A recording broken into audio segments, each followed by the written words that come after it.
Le frère François, c'est parmi le premier frère avec qui on a commencé l'Assemblée des Saints de Montréal. Amen. Viens écouter mon frère.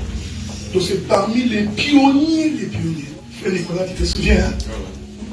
Donc c'est parmi les frères premiers. Il nous avait fui.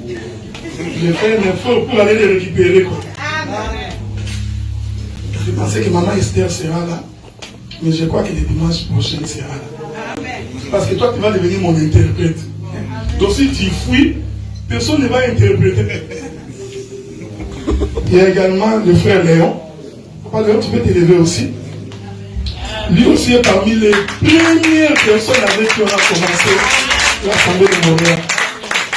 Bon, lui, des fois il vient à Gatineau, mais je voudrais qu'il commence à venir ici. Amen, amen. Amen. Bon, frère François, tu prends le micro. Maman a qui en attendant que le frère Moïse revienne, parce qu'il est quelque part. Nous vous saluons dans le précieux nom du Seigneur. Basantu Mode, on se supporte parce que c'est pour la première fois dans la devoir à Pessingaï, on se supporte Balaki Nangaï, mais je pense que par la grâce de Dieu, nous avons reçu la Amen. Nous vous saluons dans le précieux nom du Seigneur. Pour nous, ce culte est un culte d'adoration. Parce que c'est depuis 2021 qu'on avait fermé les églises. Parce que depuis 2021, donc nous nous sommes retrouvés pour la première fois aujourd'hui depuis décembre. Alors nous n'allons pas vous prendre beaucoup de temps. Parce qu'il faut d'abord que nous tracions un programme avec le pasteur Marcel. Il faut comment nous allons intervenir, comment ça va se passer. Parce que comme lui, il a l'habitude des fois de rentrer à Kinshasa. Donc nous allons voir un programme et nous vous communiquerons cela les dimanches prochains.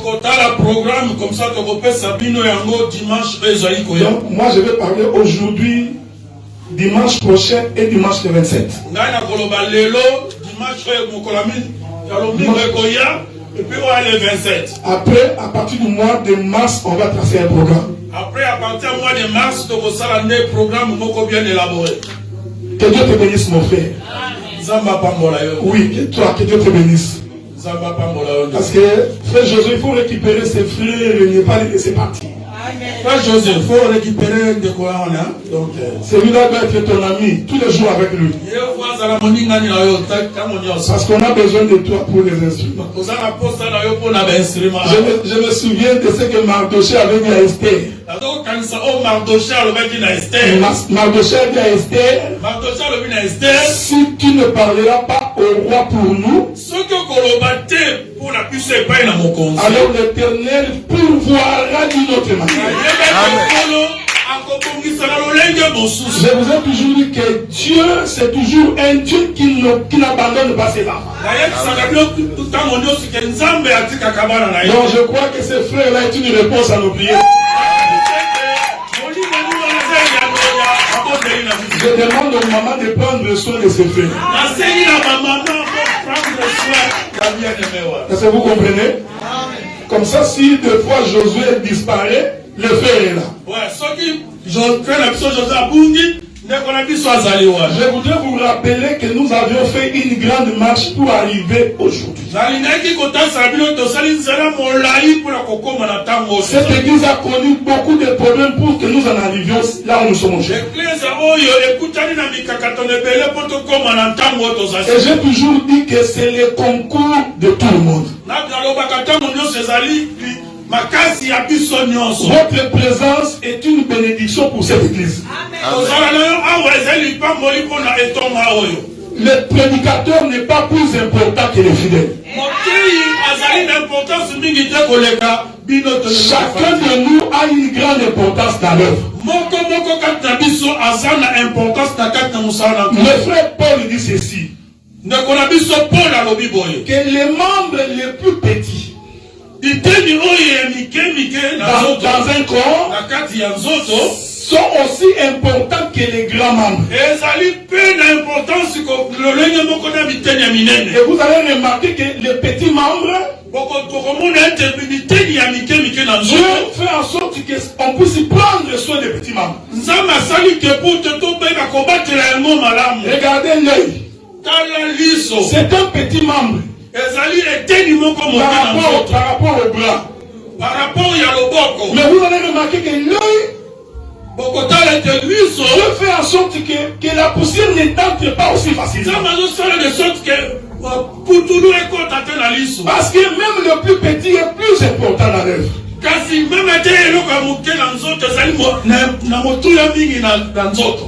le frère merveille est très important.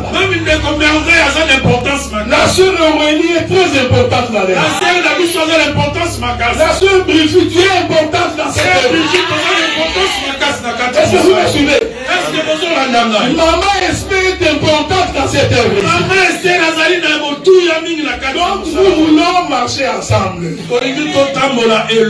J'ai toujours dit ceci, frère. Je crois que vous vous souviendrez de ce que j'avais dit. Je vous ai toujours dit que là où il y a des gens, il y aura toujours des problèmes. Mais nous, enfants de Dieu, quand nous avons des problèmes, nous allons nous asseoir et parler. C'est ça la bonne manière selon les Écritures. Si tu me trouves dans l'erreur, même quand je suis ton prédicateur, viens me le dire pour que je puisse me corriger. Parce que tu es important dans cette œuvre. Donc je voudrais vous bénir, vous tous qui êtes venus. Donc j'ai constaté qu'il ne manque quelques chaises. Il n'y en a pas beaucoup qui manquent. Donc je crois que le dimanche prochain on va remplir ici. Parce que moi je crois qu'on va remplir ici. Amen. Amen, amen. Amen. Je voudrais préciser quelque chose. Le frère James ne garde pas l'argent de l'église. Le frère James, il ne fait que compter. La sœur Kezia ne garde pas l'argent de l'église. L'argent de l'église est dans un compte bancaire. Nous avons mis ces deux personnes pour qu'il y ait équilibre dans la gestion. Parce que la Bible dit qu'il nous faut deux personnes sur un même lit. Quand il y a froid, l'un peut chauffer l'autre. Donc c'est une façon pour nous d'être aussi transparents. Donc les deux n'ont pas accès au compte bancaire. Celui qui a accès au compte bancaire, c'est moi. C'était moi et l'apôtre Franck. Docteur Adera et l'apôtre Franck. Mais pour l'instant, il n'y a que moi. Je vous l'ai dit pour éviter qu'on puisse vilipender les gens. Est-ce que vous comprenez ce que nous disons? Il y a un autre élément que je voudrais ajouter. Prenons le livre des Galates chapitre 6. Chapitre 6. Le verset 6. Le verset 6.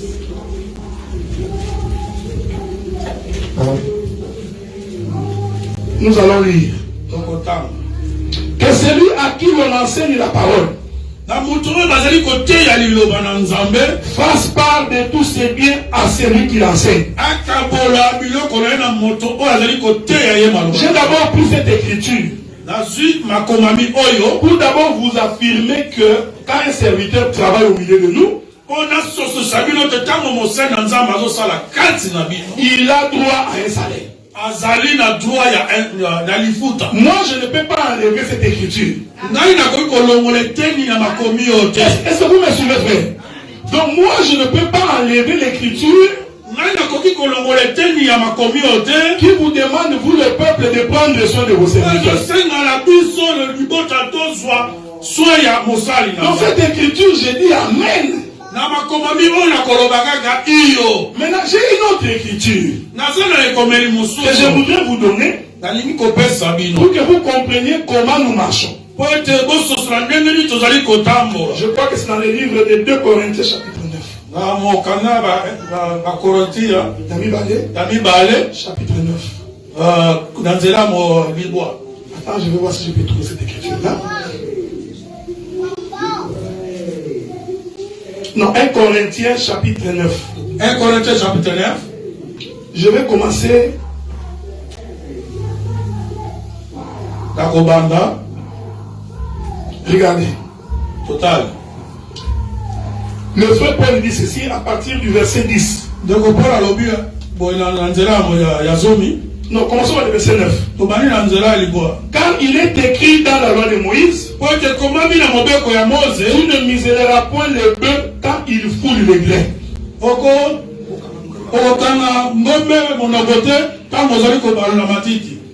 Dieu a-t-il le souci de bœuf? Est-ce que Nzamba Zali na souci ya ngombe? Ou parle-t-il uniquement à cause de nous? Bien Azali kolobaka pona biso.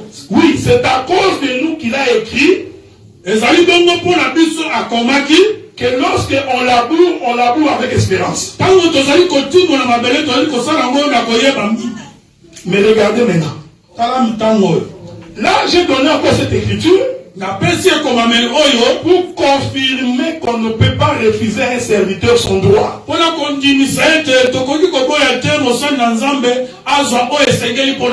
regardez le verset 12. Mais tout le verset 12. Paul dit ceci. Si d'autres jouissent de ses droits sur vous, n'est-ce pas plutôt à nous d'en jouir? Mais regardez ce que Paul dit. Mais nous n'avons pas usé de ses droits. Au contraire, nous souffrons tout afin de ne pas créer d'obstacles à l'évangile. Est-ce que vous me suivez? Paul reconnaît le droit du serviteur. Mais Paul dit ceci. Ce qui était pour moi un droit, j'ai accepté à un moment donné de le laisser pour que cela ne soit pas un obstacle à l'évangile. Seigneur. Nous sommes au Canada. Et nous savons la mentalité du pays. Notre souci est que les peuples comprennent d'abord que nous venons prêcher pour Dieu. Nous ne refusons pas que vous nous donniez l'argent. Mais nous disons, comme Paul, pour l'instant, ce qui était pour nous un droit, nous avons décidé de l'abandonner d'abord. Pourquoi j'ai fait ces choses? Parce que c'est connu dans la ville. Et quand il y a une église, c'est une boutique de pasteur. Beaucoup de gens disent qu'on ne peut pas aller à l'église. Parce que là-bas il n'y a que l'argent, tout le pasteur. Alors quand tu es sur un terrain évangélique, il faut avoir la sagesse sur la manière dont tu es entré de c'est dans cette sagesse-là que nous avions décidé à l'époque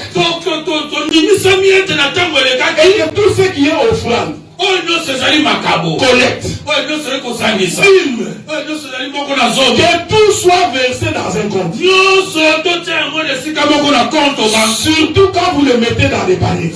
Mais vous pouvez aller voir un serviteur à côté. Tu lui donnes son droit. Ce n'est pas un problème. Nous avions dit que pour l'église, nous Alors nous avions décidé de faire comme Paul. Paul dit ceci. Ce qui était pour moi un droit, je l'ai laissé. J'ai commencé à me faire mes propres notes pour ne pas scandaliser les faibles dans la foi. Mais les gens qui ont la connaissance sur bénir les hommes de Dieu, ils savent ce qu'ils doivent faire. Mais pour la marche de l'église, nous ici, nous avions pris la résolution que, comme tous les serviteurs travaillent, donc nous allons prendre tout l'argent de l'église dans un compte. Donc personne ne va toucher ça. Comme nous travaillons, ce sont nos notes que nous sommes en train de faire. Vous savez bien aimé dans le Seigneur. Quand Dieu agrée la voix d'un homme, je vous ai dit, quand tu vis justement et avec intégrité, je te rassure que Dieu ne peut pas t'abandonner.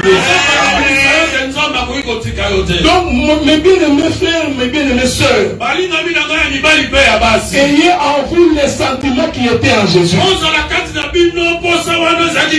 Servez Dieu avec ferveur. Parce qu'il n'y a que toi qui connais comment tu as rencontré Dieu. Si le cœur t'en dit et que tu veux bénir le pasteur Marcel ou tout autre ministre, nous n'avons pas interdit cela. Tu peux le faire. Mais quant à ceux qui entrent dans l'église, puisque Dieu nous a donné du travail, nous avions décidé de mettre dans un compte. Parce que notre souci, c'est de pouvoir acheter un bâtiment dans ce pays. On ne peut pas continuer à louer d'année en année. On ne peut pas quitter nos pays, venir ici et vivre comme tout le monde. La Bible dit que tu seras la tête et non la queue. Pour devenir la tête, il faut avoir des projets. Il faut savoir qu'est-ce que tu veux atteindre. Et pour atteindre un but, frère, ça demande des sacrifices. Je sais que c'est difficile, mais ce sont des sacrifices. Même ce matin, quand je me suis réveillé, j'ai regardé la météo. J'ai trouvé qu'il faisait moins 26. L'école m'a dit, pourquoi tu dors pas seulement? Mais comme j'ai un travail à remplir, c'est un sacrifice, frère. Même quand le carburant est arrivé à $1,65, mais comme je sais que ce que j'ai fait pour Dieu, j'ai démarré ma voiture et je suis je vais vous donner un témoignage. Ça, je donne un témoignage. Vous savez, quand nous sommes allés à quitter Pasteur Marcel là, moi j'avais amené 2 conteneurs. Dans ces 2 conteneurs, il y avait 8 jeeps. Je vous informe, frère. J'ai vendu les 8 jeeps en 8 semaines. Tout le monde s'est posé la question comment j'ai vendu. Parce qu'on disait que c'est la bonne année, les gens dépensent. Tu ne vendras pas. Moi j'ai dit au Seigneur, de la même manière que j'ai testé avec intégrité, et que je suis venu, je ne peux pas rentrer bredouille. Je vous dis que j'ai vendu tous les véhicules. Il restait même un véhicule. Je voyage dimanche. À 6h de samedi. Le docteur Moustapha m'appelle. Il dit, je vais prendre ta voiture. J'ai démarré la voiture, j'arrive chez lui. Nous entrons dans son bureau, il compte l'argent. Je mets dans ma poche. Je prends ma moto. J'avais rendez-vous avec le pasteur Marcel. Pendant qu'on traitait un dossier du frère Robert, moi j'avais dans ma poche l'argent qui m'a été donné. Et le pasteur Marcel, c'est qui m'a déposé sur la 13e minute. Je suis rentré, j'ai dit que le Seigneur bénit. Que le Seigneur soit béni. Je vous dis que j'ai fait plusieurs voyages de continent. À un moment, ma femme m'avait dit arrête seulement. Chaque fois que tu vas, tu ne rentres avec rien. Cette fois-ci, je suis bien rentré. Moi, je me fais comme ça. J'envoie madame. Je vends. Pour que je ne sois pas tenté de manger beaucoup de requins. Donc le Seigneur nous a soutenus, frère. J'ai donné ce témoignage pour te dire ceci. Quand tu sers Dieu avec intégrité, Dieu ne peut pas t'abandonner, frère. Mais remarquez que les problèmes vont toujours survenir. Mais quand les problèmes viennent, il faut recourir au Seigneur et demander au Seigneur de nous orienter. Que le Seigneur vous bénisse. Donc ceux qui sont absents, donc ceux qui ne sont pas aujourd'hui, nous attendons le dimanche prochain. Nous allons donc maman Ruth sera là, maman Esther sera. Maman Ruth maman Esther maman Esther aussi, hein? Ah, ok.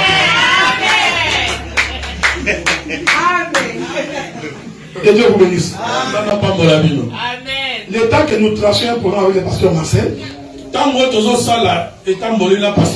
mais quand je veux véritablement prendre de la chair, nous parlerons sur l'église et la gestion de l'église. Ne vous en faites pas, je suis avec vous jusqu'à la fin de l'année. Je serai absent 3 semaines. Mais le reste du temps, je suis ici jusqu'à la fin de l'année. J'ai même fait un programme pour que 2 fois par mois, nous allons faire une école de ministère. Donc 2 fois par mois, je réunirai les frères. 2 fois par mois, je réunirai les frères pour que nous parlions comment on comprend les Écritures. Parce que moi, je crois que Dieu nous a appelés à former des disciples. Amen.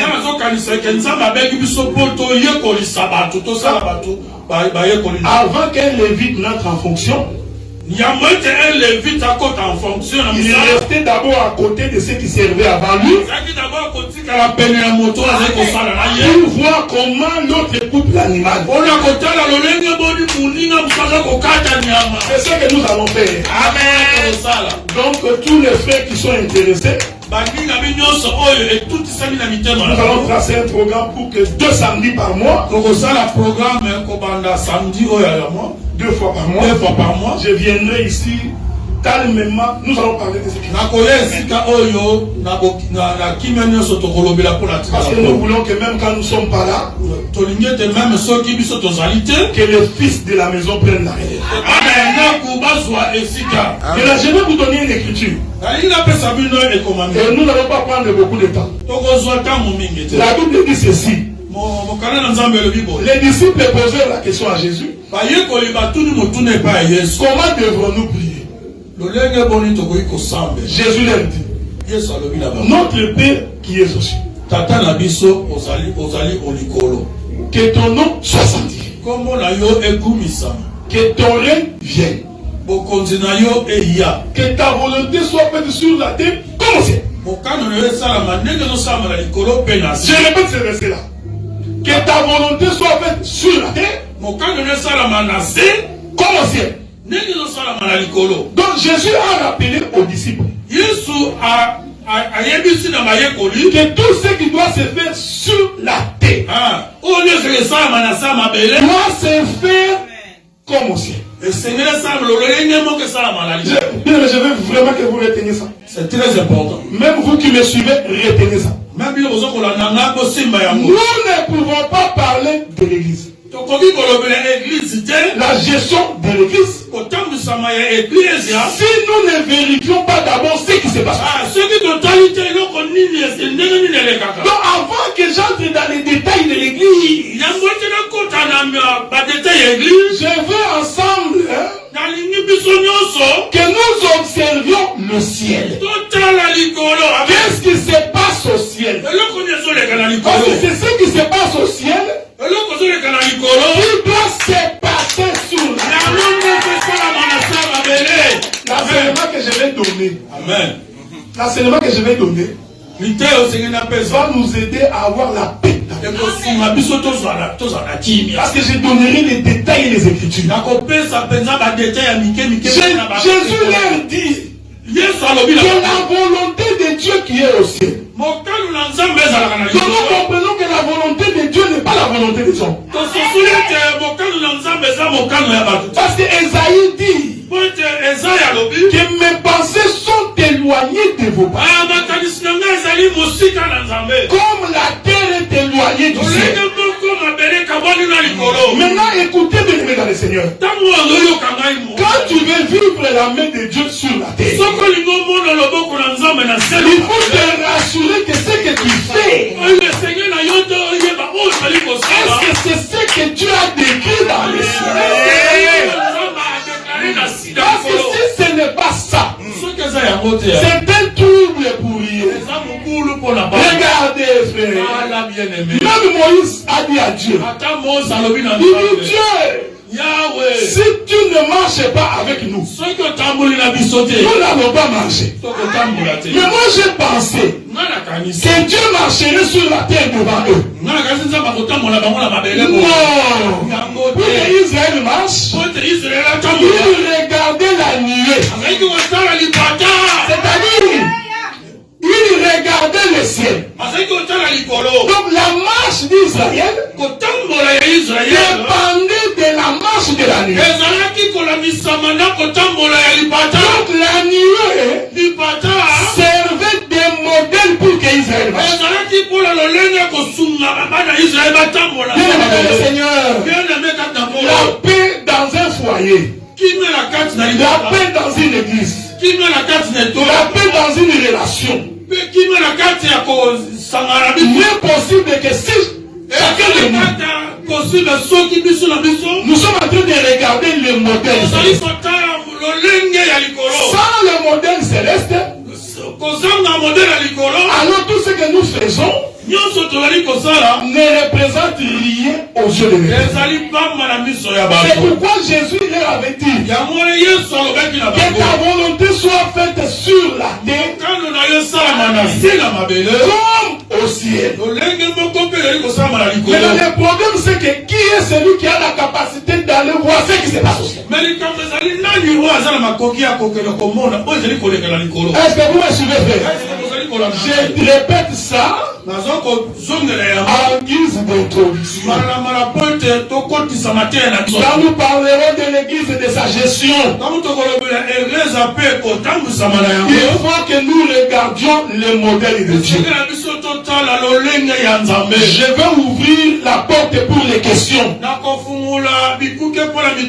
S'il y a des questions, on va partager. Parce qu'en partageant, on est instruit. C'est pourquoi un jour, l'Éternel dit à Moïse, Moïse vient au sommet de la montagne. Ce n'est pas pour rien que Dieu a dit à Moïse d'aller au sommet de la montagne. Parce que le sommet de la montagne, par rapport à la terre, c'est le ciel. Donc le sommet est en haut. Et le peuple est en bas. Ce que je dis est très important. C'est pourquoi David dit, d'où me viendra le secours? Le secours me vient de la montagne de l'Éternel. Mais si tu montes à la montagne, jusqu'au sommet, tu ne verras pas Dieu. Parce que Dieu n'est pas sous la montagne physique. Mais ce que Dieu voulait expliquer, il voulait seulement dire que puisque la montagne est élevée, par rapport à la terre, la montagne c'est le ciel. Par rapport à la terre, la montagne est allée. Maintenant Moïse va monter. Ce n'est pas pour rien qu'il est monté. Il monte, il arrive au sommet de la montagne. Dieu n'est pas là. Il va attendre Dieu pendant 6 jours. La Bible dit que le 7e jour, la nuée vient couvrir Moïse. Et Moïse entre dans la nuée. Pendant que Moïse était dans la présence de Dieu, alors Dieu va lui montrer le tabernacle. Parce qu'on va aller doucement, parce que j'ai introduit seulement. Parce que le tabernacle, c'était l'église sur la terre. Mais Dieu, pour montrer à Moïse, il amène Moïse au sommet de la montagne. Il montre à Moïse le tabernacle. Il donne même les mesures. Exactement. Bon, Moïse n'avait ni stylo ni papier. Moïse n'a pas de stylo. Donc Moïse avait la capacité de prendre tout ça dans sa tête.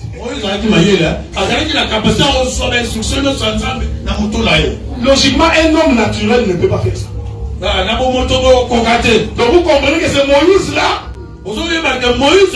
C'est encore quelque chose d'extraordinaire. Moïse descend. Il descend avec les plans sur la terre. Que ta volonté soit faite sur la terre comme au ciel. Donc Moïse descend avec les plans. Bien aimé, Dieu ne peut pas se contredire. Moïse est descendu avec les plans.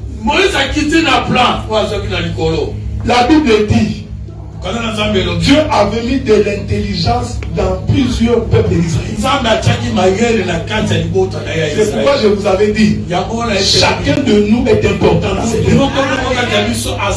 Dieu a mis à chacun de nous un talent. Chacun de nous est un don pour l'œuvre. Moïse, quand bien même qu'il avait les plans, ce n'est pas Moïse qui devait construire. Moïse ne donnait que la direction du tabernacle. Et la Bible dit, il y a des ingénieurs, des mathématiciens, des maçons. Il est merveilleux. Ici, je refuse d'entrer dans la révélation. Et mon lycée. Parce que quand Dieu formait Adam, il y avait des ingénieurs, les mathématiciens étaient là, les charpentiers étaient là. Mais je vous dis que les mathématiciens, mais c'est pas ce qui nous intéresse. Donc le tabernacle exigeait les concours de toutes choses. Et Moïse demandait ces choses pour l'œuvre de Dieu.